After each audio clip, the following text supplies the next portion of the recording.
What's up, guys? Welcome back yet to another video here. We decided to do one since there's only 5 games on the slate this week, 4 NFL and 1 college, and we'll do some reactions within there from these past weekend's games.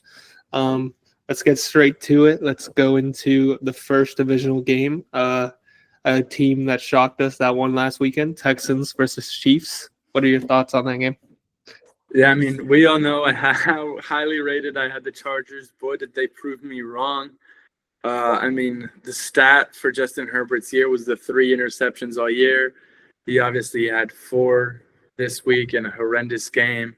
Incredible game by that Houston defense that really has done it all year. A bad game from Quentin Johnston as well. But what I did love to see was Lambeau Ladd trying to lead the charge for LA, the guy we've endorsed all year. He's really been like the face of you and me. You know, he's the guy we endorse. While the Chargers let us down, he did not. But the serious takeaway is that Texans defense, they really can shut anybody down and control anybody.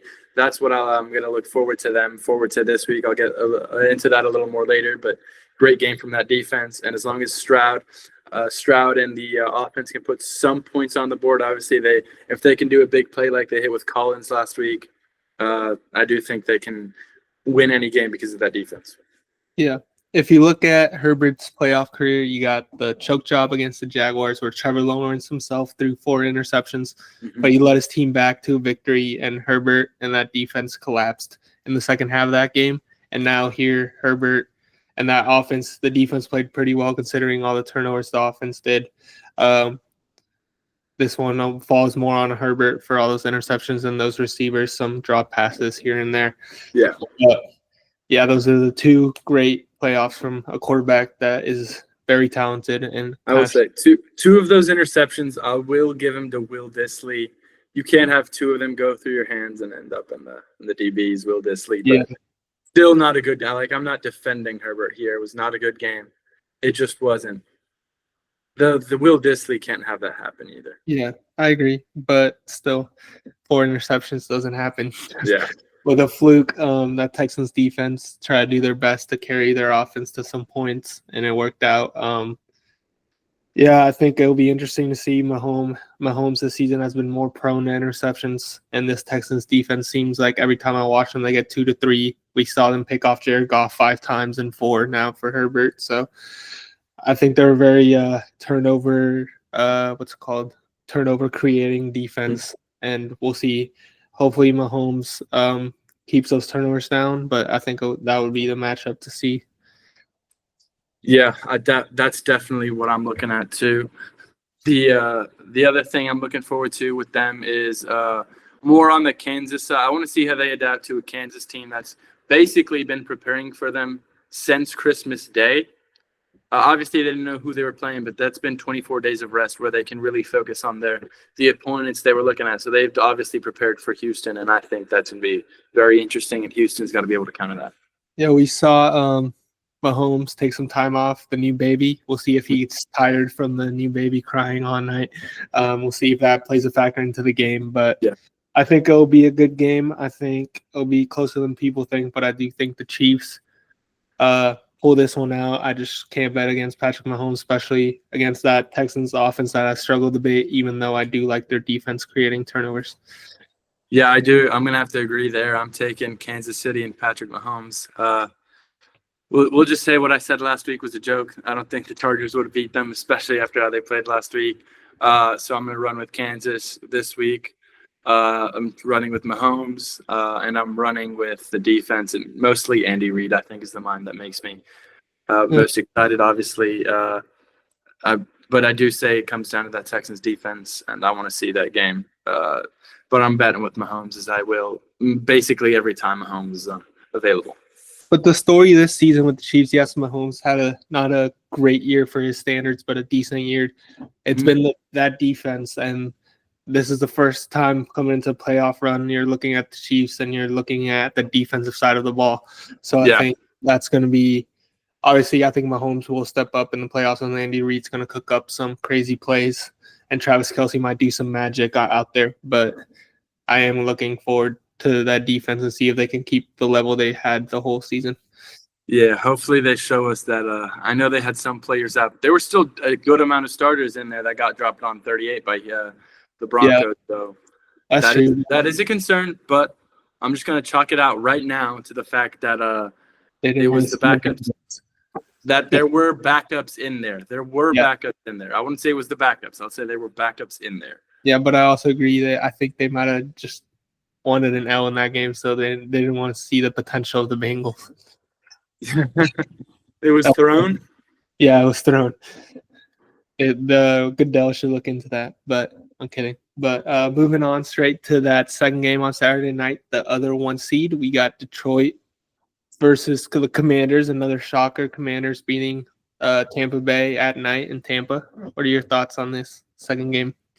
Yeah, I mean, obviously the Commanders didn't blow out the Bucks like Houston did. They were a lot closer. Obviously, it came out to the kicker and his obsessive hair condition and the doink.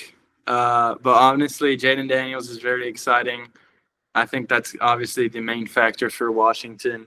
But I am going to have to run with in my opinion, what's been the best team all year, the Detroit Lions. They're getting healthier defensively, which is very, very, very scary for everybody else. Anzalone is back, and among others. And obviously that defense is going to be able to stop a lot more people, and they're going to get just look at what they did to Minnesota that final week, 9 points against that offense, against Kevin O'Connell's mind. A big concern there for Washington. I do think Minnesota was a better offense than them all year. I do think they're a different offense. Maybe the mobility of Jaden Daniels will create an X factor that will hamper that defense, especially since a lot of their injuries will actually, they were everywhere. They're all over the secondary and the front. And then offensively, I do think Detroit is superior passing and rushing wise, even without any quarterback mobility.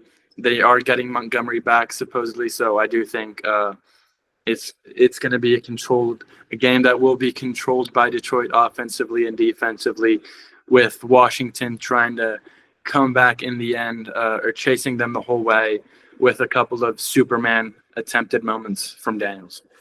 Yeah. First off, going back to that game last weekend, Mike Evans finally had a big game against Marshawn Lattimore. He used to get clamped up, but it was good to see Mike Evans kind of just punish Marshawn Lattimore. At the end of the day, like you said, when he was coming out of the huddle, I swore that kicker was going to miss because he was like nervously touching his hair. I don't know what was going on there. But he almost missed. He just doinked it in. But, Chicago fans are traumatized. Would a kick and doink and go in? Yeah. It was a very boring game in the first half, and the second half picked up back and forth. And then that ending, I wanted to see overtime, but that ending was funny and honestly good to see some luck sometimes. But moving on to this matchup, I think it's interesting because the strength of these two teams offensively is kind of the defense's weakness.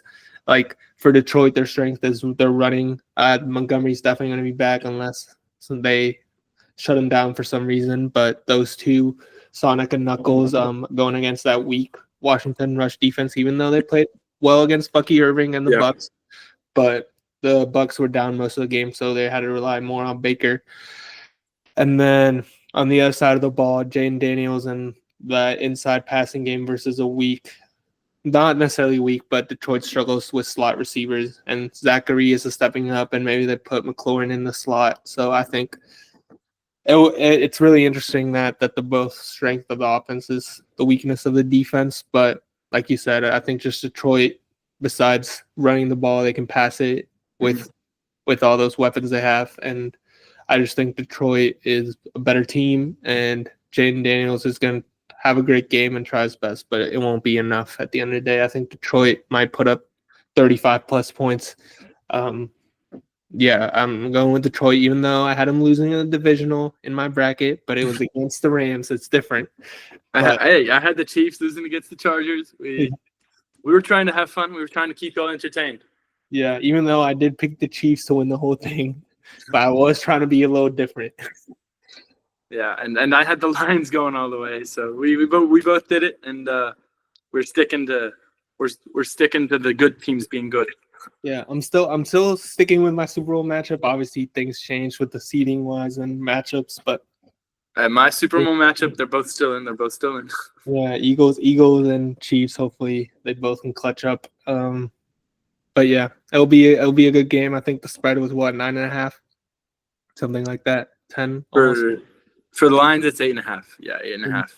Okay, yeah, high spread, but I mean they've covered that. I could see it happening. Yeah, I could see them covering easily. I think they'll be up 2 scores most of the game. It just depends if Washington will get one last minute touchdown or field goal or whatever. Yeah. Yeah, that's how I see the spread playing out. I do think it could come down to a last minute touchdown to cut it down to 7 or something like that. So, I do see them not one I'd happily easily go look at to bet, but I could see it hitting. Yeah, I agree. Yeah. So let's go on to the Sunday games.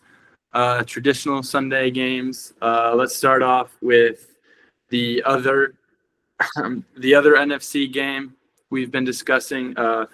Big game. We got the Los Angeles Rams traveling cross country to face the Philadelphia Eagles, the book reading Philadelphia Eagles. What are we looking forward to in this game? And honestly, they both played last week, so let's first look into those, and then we can get into their game. I saw the author of that book, and that book has increased their sales by like 50 million or something since. Yeah, expected, especially with Philadelphia fans. Yeah, they were like, "Oh, if AJ Brown's reading it, I have to get on this." But it's kind of funny little thing I saw.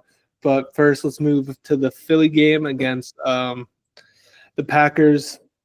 Jordan Love struggled, turnover prone. What we said before, we need Love to take care of the ball, and he really didn't, and that was the difference in the game. And then obviously Saquon Barkley having a big monster game, could have even had 200 yards if he kept running and scored that touchdown at the end of the game. But big game for Saquon.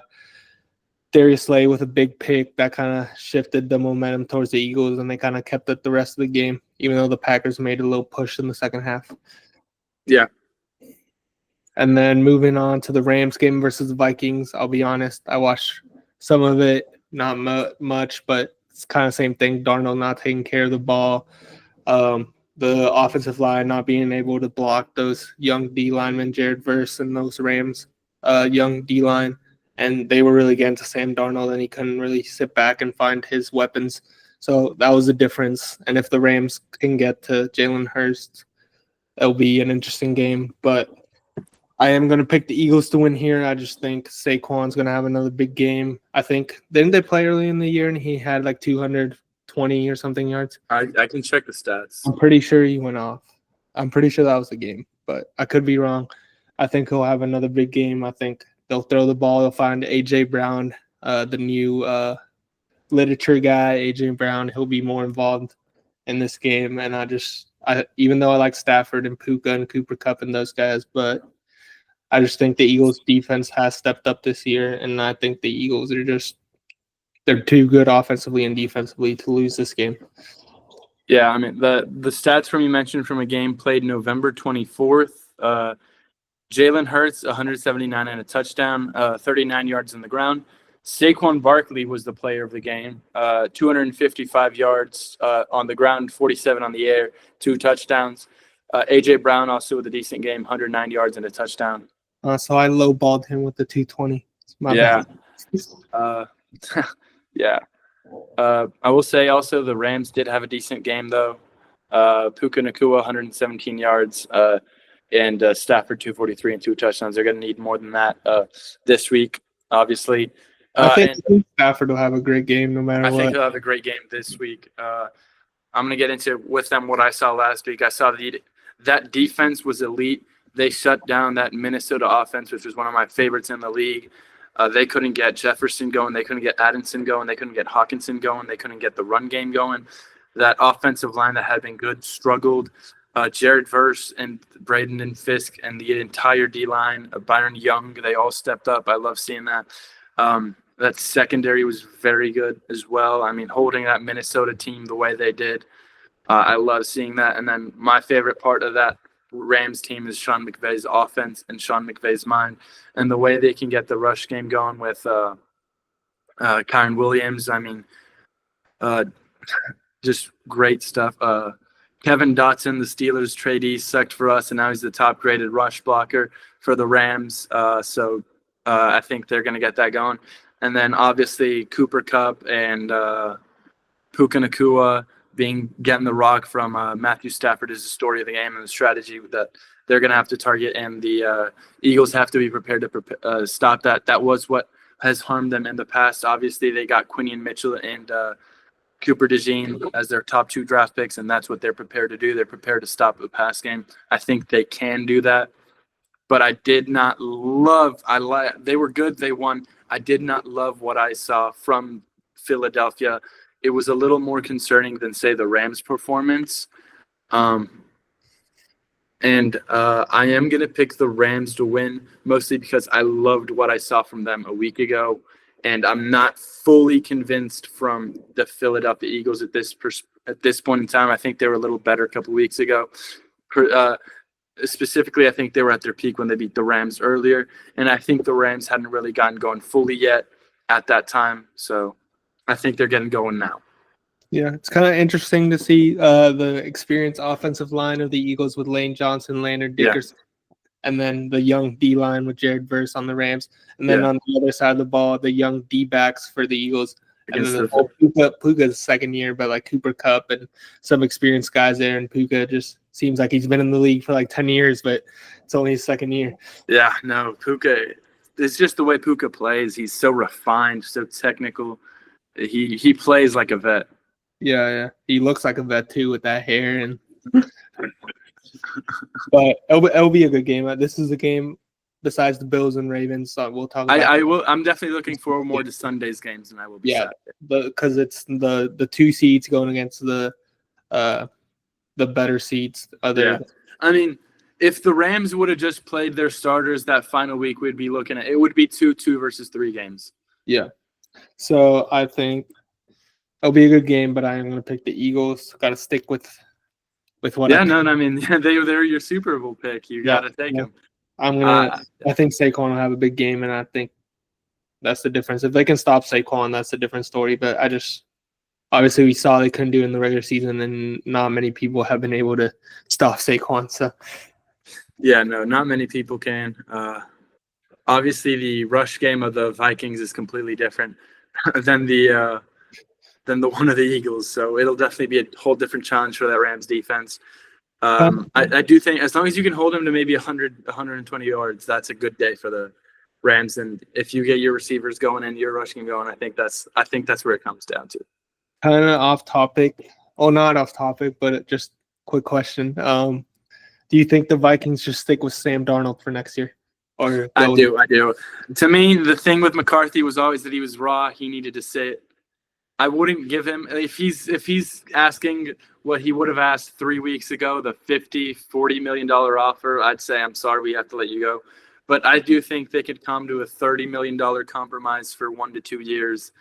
And if that's what it comes to, I would 100% stick with Darnold.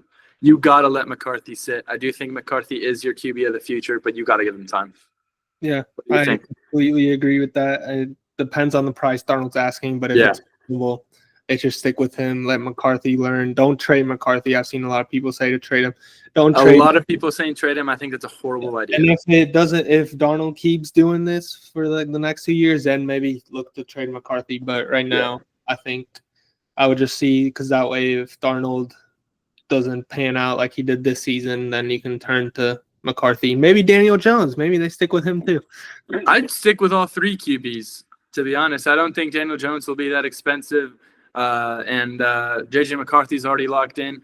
I don't think and he's worth trading at all. I think he's far too valuable to give him up. And I do think Sam Darnold is a hot hand, and he's played well, and he fits Kevin O'Connell's offense. And I do think if the price is right, you stick with him. Yeah. Yeah, I was just curious. I thought about it while you were talking, and I was like, that's something good to discuss. But moving on to a game that probably everyone has marked down unless you're a fan of another team to watch. A game kind of like a Texas-Ohio State when those two teams are playing at their best. They're probably top two or the best team in the league. What are your thoughts on this Ravens-Bills games, and what were your thoughts of watching them over the weekend? So just a quick, I would say the Bills gave me a lot more optimism than Baltimore did, which is weird considering what Baltimore did. So Baltimore, I do think a lot of the plays, the way they were able to shut down Pittsburgh, very good. They're the number one Baltimore's been the number one defense from, I think it's like week 12 since they've been number one, which is very impressive. The big play, they somehow were able to shut down most of everything, but Pittsburgh was still getting big plays. That's a concern for me, especially when you're going up against Buffalo. And I can't take they are the number one defense, but Pittsburgh scoring 14, it's a normal number. So, I mean, I'm not going to judge them much, but I won't compare them like stopping Pittsburgh as I would against it had it been someone else. I don't want to give them too much props for that, but it was still good. And then I will say some of their offensive points were more concerning. They're an elite team, and it was Pittsburgh. A lot of the things I'm saying is there were very moments where Pittsburgh was handling them very well, and they were hurt mostly by offensive ineptitude and the fact that they couldn't stay on the field. Overall, great game from Henry, though. Good game from Lamar. This is usually the week Lamar goes down, though, in quality. So, but they did handle Buffalo it's the worst game I've seen from Buffalo all year and the best game I saw from the Ravens all year.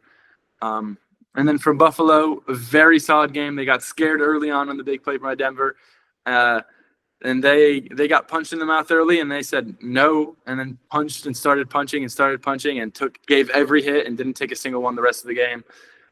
They play the thing is they can control the game. They can pass the ball, they can run the ball, and they can hold the ball for 10 plus minutes. So can Baltimore, actually. So that's what I'm going to be looking forward to, is who can control the game.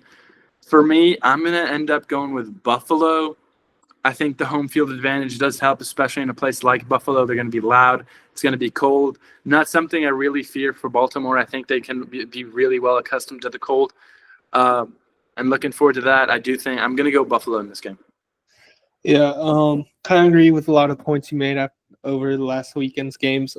Something like you said, Buffalo as a Bo Nix yards better in that game. It was annoying to see Buffalo hold the ball for 10 minutes each. Yeah. They were really running it any way they could, everywhere for 7 yards a carry almost, with James Cook, with Ray Davis, with Ty Johnson, with Josh Allen. They were all running all over it, and that was the difference in that game and that defense. Yeah. Besides that, I give more props to Buffalo for their win last week than Baltimore against their win last week is what I was trying to get at. Yeah. No, I agree. And it's like that Troy Franklin deep bomb. After that, Denver was really shut down. The Bills did a good job of getting off the field on third down. A lot of 3-and-outs for Denver. That was the difference also in the game, and that allowed the Bills to control the ball even more because that Denver defense was tired because they were on the bench for like 2 minutes and then come back out. But on the Ravens side, like you said, Derrick Henry, big game. Lamar, big game. Obviously, the Steelers' offense was hot when Russ got initially inserted into the lineup at the end of the season. They kind of went back to the normal Pittsburgh offense we're used to. 14 points is not a lot of points, but like you said, like it's hard to measure when an offense is kind of limited in that aspect. But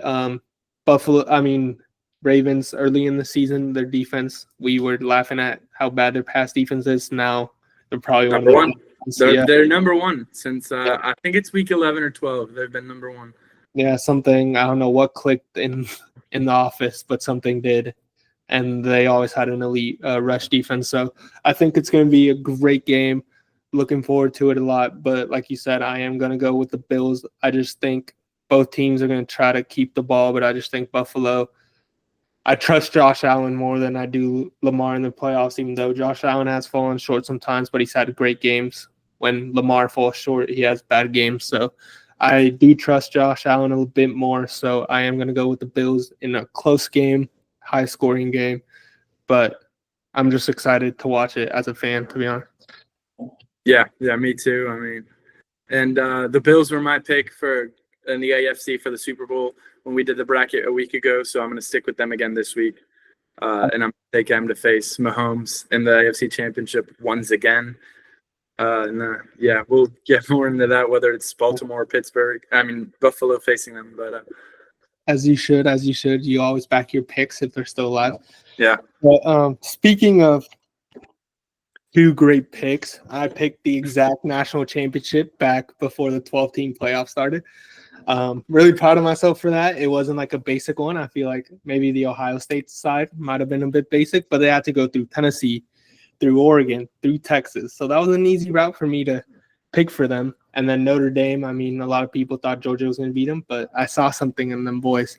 And I just didn't trust Penn State to make the natty. So here we are, Ohio State versus Notre Dame. They played, I think, was it last year, maybe 2 years ago? With the goal line when Notre Dame had 10 players in. Yeah. We had two matchups, one in Columbus and one in Notre Dame. So what are your thoughts on this matchup, classic matchup? Yeah, and that speech from Ryan Day after the game, that this is a tough team speech. They've been they weren't a tough team at that point, I'll say, but they've been a tough team at this point. This playoff, they've been the toughest team since the playoffs started. They've been the toughest team, the best passing team, the best rushing team. They've been really everything. Initial reaction for we'll start with Notre Dame. They played first. Obviously, they had the closer game box score. It came down to a pick. They could have been out. They did shut down Penn State's receivers, and Texas was able to shut down Ohio State's receivers a week ago, so they're going to want to look at that. And I do think they have the personnel to do it. Morrison's obviously one of the best corners in the league. Right now, he's going to be a first-round pick come April. I want to see a big game from him. I think he might be capable of playing one-on-one if that's what it comes down to. But if not, they do have the capability to scheme, shut down receivers. We saw it this week, and we know that there's a template to do that against Ohio State. It's been done twice this year at least. So I want to see that from them. Offensively, I mean, feed Jaden Greathouse was the takeaway I got from Notre Dame. Every big play in that fourth quarter when they needed to come back, when they got that comeback going, and when they wanted to get the drive going, it felt like they were going to him. He broke two defenders' ankles. Obviously, I feel like the primary focus has to be Love, but when you can get Jaden Greathouse going, you can tell that passing game improved when they got him going. And then for Ohio State, their game against Texas, sadly, didn't end the right way, obviously. Texas should have gotten like 25 free points or something. I don't know. The game was closer than the box score indicated. There was obviously the touchdown at the half, right before the half, the big screen pass. And there was the touchdown to end the game with Jack Sawyer. That play obviously would have come down to a goal line stop. I do think Ohio State could have stopped them. They have the defense to do it. The big takeaway is they have a defense to stop anybody. I think Texas is a better offense than Notre Dame, so I do think that's obviously a thing to look at with that Ohio State defense, that they should be able to shut down Notre Dame. I think Ewers is a better quarterback than Leonard, even though Leonard's been a little bit hotter and does provide a much more different rushing game threat than Ewers does. And then offensively, one catch for 3 yards is not what you want from Jeremiah Smith. Emeka Egbuka had 3 catches in the first drive, and I think he had won the rest of the game. You want to get him going early. I do think Notre Dame, like I said, will be able to get the template to shut you down that way. So I do think getting them going early and fast is important. You didn't do that against Texas, and I think that's why that game was closer than it could have been, that should have been. And that's what I want to see from them. I think Will Howard is hot enough to get them going if you can just scheme him open. And if not, that means 3 in the back, and I want to see Judkins and Henderson a little be a little bit more prominent than they were a week ago. Yeah. First, going into that Notre Dame Penn State game, you said it perfectly. Not much to add there. Our own Chaparral, Jane Greathouse, big game. First big game probably since they played us. And I remember seeing him catch the ball a lot when I was watching the game in Kyle Field. And I was like, damn it, Jane. But anyway, Penn State, obviously great season, semifinals. Obviously they had an easier path, but still great season from them. That Texas-Ohio State game, like you said, was really close. Texas was right there on the one to tie the game at 21 and then got pushed back twice on the run game. And then that fumble 6 from his former roommate, kind of like a storybook ending. Yeah. Yeah, great games, very close games, very intense games, especially as a fan of those teams. I can't imagine. But moving on to this big game Monday night, 2 great defenses. Usually Ohio State's known for their offense, but I think their defense has been better this year, more consistent, I will say. But when your offense is clicking, they're unstoppable. Obviously, the receivers did get shut down, and I think Notre Dame, like you said, has the personnel like Texas did to shut down those receivers. Hopefully, Ryan Day can find creative ways to put the ball in Ibuka's and Jeremiah Smith's hands, and even Tate. Tate had a big game. Tate had a big game against Texas because they were leaving him open for the most part because they didn't want the other 2 beating him. I think I'm just gonna say it. I'm going to take Ohio State. The first team to win the 4-team playoff will be the first team to win the 12-team playoff. Perfect headline right there, written in the stars. I think they just have a better roster. They have a better – I like their defense better. I like their offense better. I like their weapons better. I like their quarterback better. I like their D-line better, their linebackers. Maybe not secondary, but I still like their secondary a lot. So I am – going to pick Ohio State. I think it'll be a very defensive game, but I'll have Ohio State winning by 7 to 13 points. Yeah, I'm going to have to agree. I favor Ohio State. Basically other than Will Howard. Not obviously, like you said, maybe not at independent positions like a Benjamin Morrison, I think is elite. But as position groups in general, I think Ohio State is better in every group in general.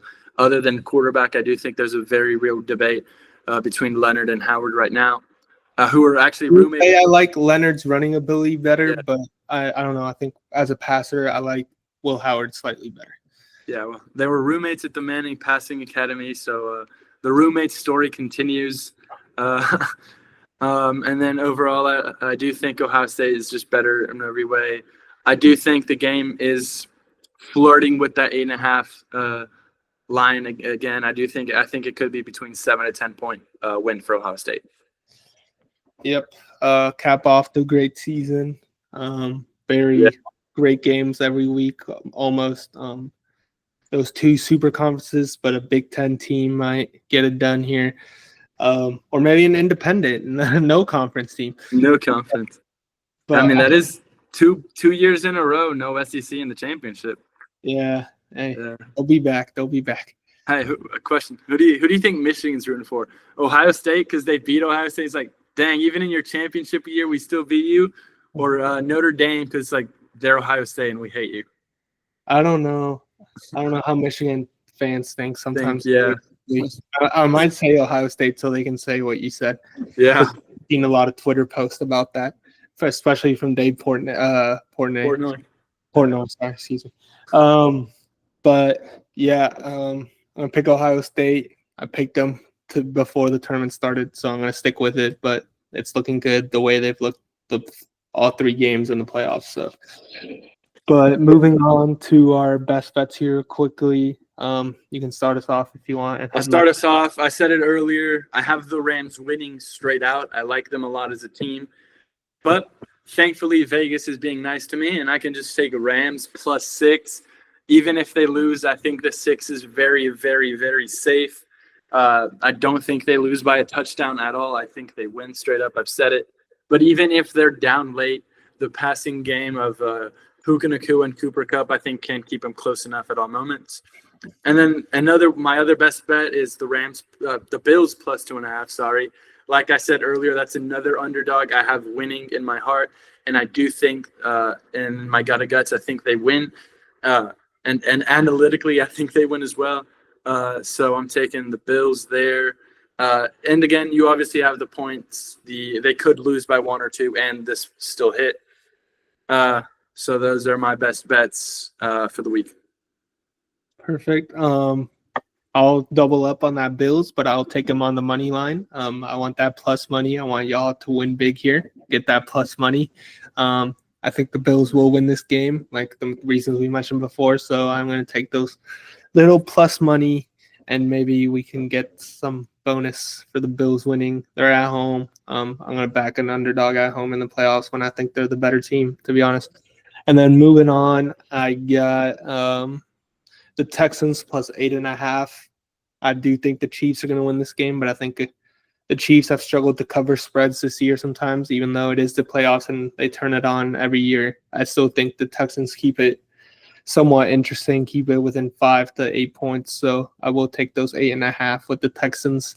And then lastly, try to get a little creative on this national championship game. I don't love the 8.5 spread total game, but I do like Ohio State minus 5.5 first half. They've covered it all 3 games so far in the playoffs. Somehow they always come out like they're shot out of a cannon, and I just think they'll be up by a touchdown at halftime against Notre Dame. Yeah, I really like that one. That's one I saw too and liked. Especially, I mean, just look at their games last week. Both of them, Notre Dame was down more than that against Penn State, who obviously lost to Ohio State, and Ohio State was up like that against Texas, who I thought was a better team than Notre Dame. So obviously I like that pick a lot. I'm gonna go straight into my headlines now. I think the game rivals go back to back. I touched a little bit about the question earlier, and about how the Big Ten, that's going to be 2 years in a row for them. I think Michigan, Ohio State, and that rivalry cements itself as the greatest with back-to-back champions. And then in honor of his baby girl, I'm going with Mahomes goes golden. He's going to have a great game. He's going to be playoff Mahomes again, I think. And he's going to lead the Texans. I mean, not the Texans. He's going to lead the Texans home, and he's going to take the Chiefs to the AFC Championship en route for his 3rd Super Bowl in a row in honor of his 3rd child. Yeah, I saw the name of this child. I didn't really I didn't like it. I would never name my daughter that. But anyway, obviously he doesn't care what I think, but I just wanted to put that out there. For my first headline, I had to get creative with some of these because they're big spreads. So I'm going to say Sonic and Knuckles explode. The new Sonic the Hedgehog movie 3 came out recently. They always team up, and I think against that weak Washington rush defense, they're going to combine for 200-plus yards. Big game from them. They're going to need them. So that's my first headline. And then my second one is Bills and Ravens are in a shootout, and Lamar and Allen put up MVP-type numbers. I'm just going to say that there's going to be a lot of points scored here and a lot of stat lines that make you go, ooh, at the end of the game from both quarterbacks, and it's going to spark up the MVP conversation even more. So that's all I got. Anything you want to add? I mean, Sonic and Knuckles 200+. They have 200+ million grossed during Sonic 3, so it seems a little poetic. That's domestic. I don't know what the international is, but I gotta watch that movie. This game. I haven't seen it either, but I want to. I think I heard it's the best one, and I'm a big Shadow guy, so. Yeah, 1 and 2 are really good. Yeah, I like Shadow too. I like how every movie they're adding one. Like, yeah, there was Tails, and then it was Knuckles. And now Shadow. So hopefully for Sonic 4 we get I don't know, Kirby, Silver, Amy, the rest of the gang. Yeah, Metal Sonic.